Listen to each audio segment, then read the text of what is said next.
ساتواں خوش نصیب انسان جس سے اللہ رب العزت محبت فرماتے ہیں، سورہ مائدہ آیت نمبر 42، ان اللہ یحب المقسطین۔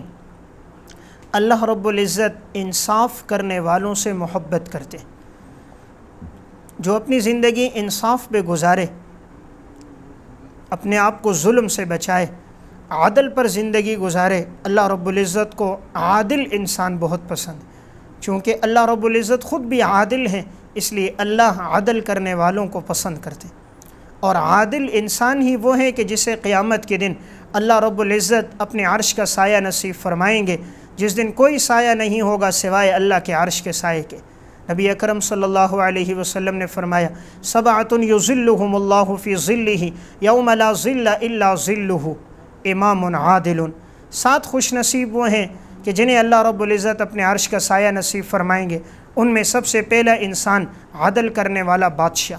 تو اللہ رب العزت کو عدل بہت پسند ہے، اس لیے اگر ہم یہ چاہیں کہ اللہ ہم سے محبت کرے، ہمیشہ انصاف کریں، اپنے آپ کو ظلم سے بچائیں، اس لیے کہ اللہ کو ظالم انسان پسند نہیں۔ صحابہ اکرام میں عدل اور انصاف کتنا تھا؟ امام احمد رحمۃ اللہ علیہ کی کتاب الزہد، اس میں انہوں نے ایک واقعہ نقل کیا۔ جب بحرین فتح ہوا تو مشک اور عنبر کی خوشبو مال غنیمت میں آئی۔ حضرت عمر رضی اللہ تعالیٰ عنہ فرمانے لگے، کون ہے جو اس خوشبو کو تقسیم کر دے؟ تو آپ کی اہلیہ عاتقہ بنت زید نے فرمایا، امیر المومنین مجھے دیجئے، میں تقسیم کر دوں۔ فرمایا نہیں، آپ تقسیم نہ کرو۔ کہا کیا آپ کو میرے اوپر بھروسہ نہیں ہے؟ کہا بھروسہ تو ہے، لیکن آپ تقسیم نہ کرو، اس لیے کہ اگر مشک اور عنبر کے ذرات آپ تقسیم کرو گی، اس دوران ہو سکتا ہے جسم کے کسی حصم پر آپ کو کھجلی آئے، تو اب یہ مشک اور عنبر کے ذرات آپ کے جسم پہ لگے ہوں گے، آپ کی انگلیوں پر ہوں گے، آپ جب کھجلی کرو گی تو یہ ذرات آپ کے جسم پہ زیادہ لگ جائیں گے، تو کل قیامت کے دن اگر اللہ نے پوچھ لیا کہ عمر تمہاری گھر والی نے مشک اور عنبر کے ذرات زیادہ لیے، دوسروں کے پاس کم آئے، تو میں اللہ کے دربار میں کیا جواب دوں گا؟ اس لیے کہا تم تقسیم نہ کرو کسی اور کو تو۔ یعنی کتنا عدل پر زندگی گزاری ہے، کتنی معمولی چیز کہ اگر تقسیم کے دوران اگر ذرات کھجلی کی صورت میں جسم کے کسی اور حصے پہ لگ گئے، کہیں اللہ کے ہاں اس معاملے میں مجھ سے پوچھ گچھ نہ ہو جائے۔ حالانکہ اتنی بات کی شاید پوچھ گچھ نہ ہو، لیکن پھر بھی احتیاط پر زندگی تھی اور عدل پر انہوں نے زندگی گزاری تھی۔ ایک واقعہ علامہ ابن عساکر رحمۃ اللہ علیہ نے تاریخ مدینتی دمشق میں نقل کیا۔ حضرت عمر رضی اللہ تعالیٰ عنہ اور حضرت ابی ابن کعب کے درمیان ایک معاملے میں آپس میں ایک زمین کے معاملے میں تنازع تھا۔ اب یہ تنازع حل کرنے کے لیے انہوں نے فرمایا حضرت زید بن ثابت سے حل کرواتے۔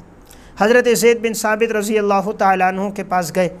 حضرت زید بن ثابت کے سامنے جب مقدمہ رکھا گیا، حضرت عمر رضی اللہ تعالیٰ عنہ جیسے اندر داخل ہوئے تو حضرت زید نے حضرت عمر سے فرمایا، آپ میرے قریب بیٹھ جائیے۔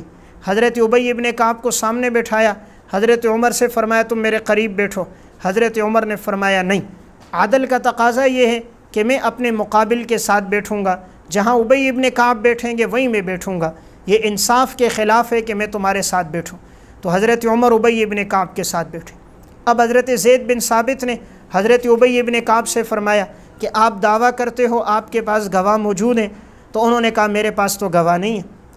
تو اب شریعت کا اصول ہے کہ اگر مدعی کے پاس گواہ نہ ہو تو مدعی علیہ پر قسم آتی ہے، تو حضرت عمر رضی اللہ تعالیٰ عنہ پر قسم تھی، تو حضرت زید بن ثابت نے حضرت ابی ابن کعب سے کہا کہ میں یہ چاہتا ہوں کہ تم امیر المومنین سے قسم نہ لو، امیر المومنین کے علاوہ میں کسی کے لیے نہیں کہوں گا کہ اس سے قسم نہ لی جائے، لیکن امیر المومنین سے تم قسم نہ لو۔ حضرت عمر نے فرمایا نہیں، شریعت کے اصول کے مطابق میں قسم کھاؤں گا، اور انہوں نے قسم کھائی، فیصلہ ان کے حق میں ہوا۔ اب حضرت عمر نے حضرت زید بن ثابت سے کہا تم اس وقت تک عادل قاضی نہیں بن سکتے، عدل پر فیصلہ کرنے والے نہیں بن سکتے جب تک تمہاری نگاہ میں عمر اور عام انسان برابر نہ ہو۔ تو واقعہ سنانے کا مقصد حضرت عمر کی زندگی میں کتنا عدل تھا، عدل کے مطابق زندگی گزاری، اپنے قسم کے ساتھ بیٹھے، شریعت کے اصول کے مطابق قسم کھائی۔ تو اللہ رب العزت کو جو 7واں انسان پسند ہے وہ ہے ان اللہ یحب المقسطین، جو انصاف پہ زندگی گزارنے والے ہوں۔ عربی کی ایک کتاب الریاض النظرہ فی مناقب العشرہ، اس میں واقعہ ہے حضرت عثمان بن عفان رضی اللہ تعالیٰ عنہ کا۔ ایک موقع پر انہوں نے اپنے غلام سے کہا کہ تم میرے کانوں کو مروڑ دو۔ غلام نے کہا کیوں؟ کہا ایک موقع پر میں نے تمہارے کان مروڑے تھے، کہیں ایسا نہ ہو اللہ کے ہاں اس بارے میں مجھ سے پوچھ ہو جائے، میں چاہتا ہوں دنیا کا بدلہ دنیا میں ہی ادا ہو جائے۔ غلام معاف کرنا چاہ رہے تھے، فرمایا نہیں میرے دل کو تسلی ہو جائے گی، تو غلام نے بھی کانوں کو اس طرح مروڑا۔ حضرت عثمان مسکرا گئے، خوش ہو گئے، کہا الحمدللہ دنیا میں یہ بدل ادا ہو گیا، آخرت میں مجھ سے پوچھ نہیں ہو گئی کہ میں نے کسی کے اوپر ظلم کیا۔ انصاف کے ساتھ یہ لوگ زندگی گزارنے والے تھے، عدل پر زندگی گزری تھی، ظلم سے یہ لوگ اپنے آپ کو بچاتے تھے۔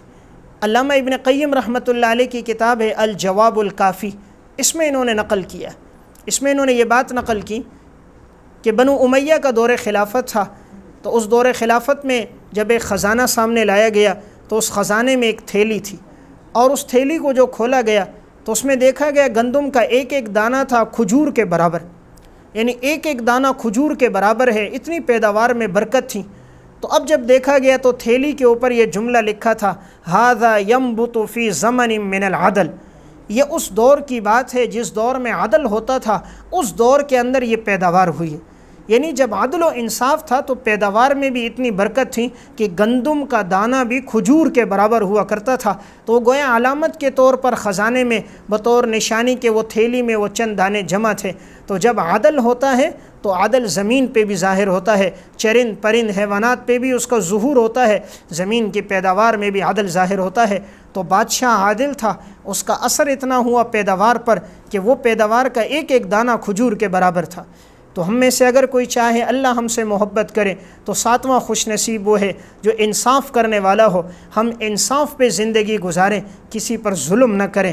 اللہ کو ظالم انسان پسند نہیں ہے، اللہ ظالم کو ڈھیل ضرور دیتا ہے لیکن اللہ کی گرفت بہت سخت ہے۔ ان بطش ربک لشدید، تیرے رب کی پکڑ بہت سخت ہے۔ واملی لہم ان کیدی متین، ہم ڈھیل دیتے ہیں لیکن جب پھر ہم انسان کو پکڑتے ہیں تو پھر جب اللہ پکڑتا ہے پھر کوئی انسان چھڑا نہیں سکتا۔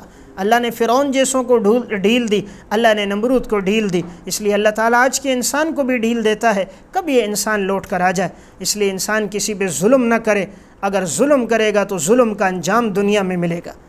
اردو کی ایک کتاب ہے ڈاکٹر عبدالغنی فاروق کی مکافات عمل، اس میں انہوں نے وہ واقعات لکھے جو دور حاضر کے ہیں کہ جنہوں نے جیسی زندگی گزاری، جیسا عمل کیا، اللہ رب العزت کا ان کے ساتھ ویسا ہی برتاؤ تھا اور ان کے اعمال کا بدلہ ان کو دنیا میں دیا گیا۔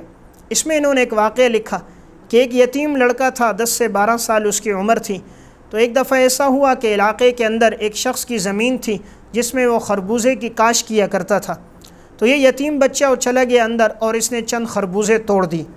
اب اس کو جو پتہ چل گیا اس نے خربوزے توڑے ہیں تو وہ شخص آیا اور آ کر اس یتیم بچے کو پہلے بے تحاشا مارا، مارنے کے بعد ایک درخت کے ساتھ باندھ دیا اور اپنے خادموں سے کہا کہ اس کو کھولنا نہیں، کل دوپہر تک یہ بند رہے تاکہ علاقے کے لوگوں کو پتہ چل جائے جو ہماری زمین میں داخل ہوتا ہے ہم اس کو ایسی سزا دیتے ہیں۔ اب اسے باندھ کے رکھا، اتنے میں اس کی والدہ آ گئی، والدہ نے آئی، روئی اور اپنا دوپٹہ اس کے قدموں میں ڈال دیا، اللہ کی رضا کے لیے معاف کر دو اسے، جو نقصان ہوا ہے ہم تمہیں دے دیں گے، یتیم بچہ تھا، ناسمجھ تھا۔ اس نے آگے سے کہا نہیں میں معاف نہیں کروں گا، ایسی سزا دوں گا یہ عبرت کا نشان بن جائے۔ اس ماں نے بہت منت سماجت کی لیکن یہ شخص باز نہ آیا، یہ اپنے تکبر میں، غرور میں، رعونیت میں آگے بڑھتا گیا۔ اب اللہ کی طرف سے اس کی پکڑ ایسی آئی، تھوڑی دیر ہی گزری تھی کہ اچانک کیا دیکھا کہ اوپر سیاہ بادل آ گئے اور ان بادلوں سے اولے برسنے لگ گئے، ایسے اولے برسے، ایسے اولے کہ گھنٹے کے اندر اندر اس کی جتنی فصل تھی اس کا نام و نشان مٹ گیا۔ ایسا لگتا ہی نہیں تھا کہ یہاں پر کوئی پیداوار تھی، یہاں کوئی فصل تھی۔ اللہ نے ظلم کی ایسی سزا دی اس شخص کو، اس کی پیداوار بالکل مٹ گئی، ختم ہو گئی۔ یہ ظلم کا انجام تھا۔ تو اللہ کو جو انسان ساتواں خوش نصیب جو پسند ہے وہ انصاف پہ زندگی گزارنے والا ہے۔ اس لیے ہم کوشش کریں عدل پر زندگی گزاریں، کسی پر ظلم نہ کریں تاکہ اللہ ہم سے محبت کرے۔ علماء اکرام کے نیو بیانات سننے کے لیے آپ ہمارے فیس بک پیج کو لائک کریں اور ہمارے یوٹیوب چینل کو سبسکرائب کر کے بیل آئیکن پر کلک کیجیے۔ اپنی نیک دعاؤں اور تمناؤں میں ادارہ سعد نشریات کو یاد رکھیں۔ شکریہ۔ علماء حق کی آواز، سعد نشریات۔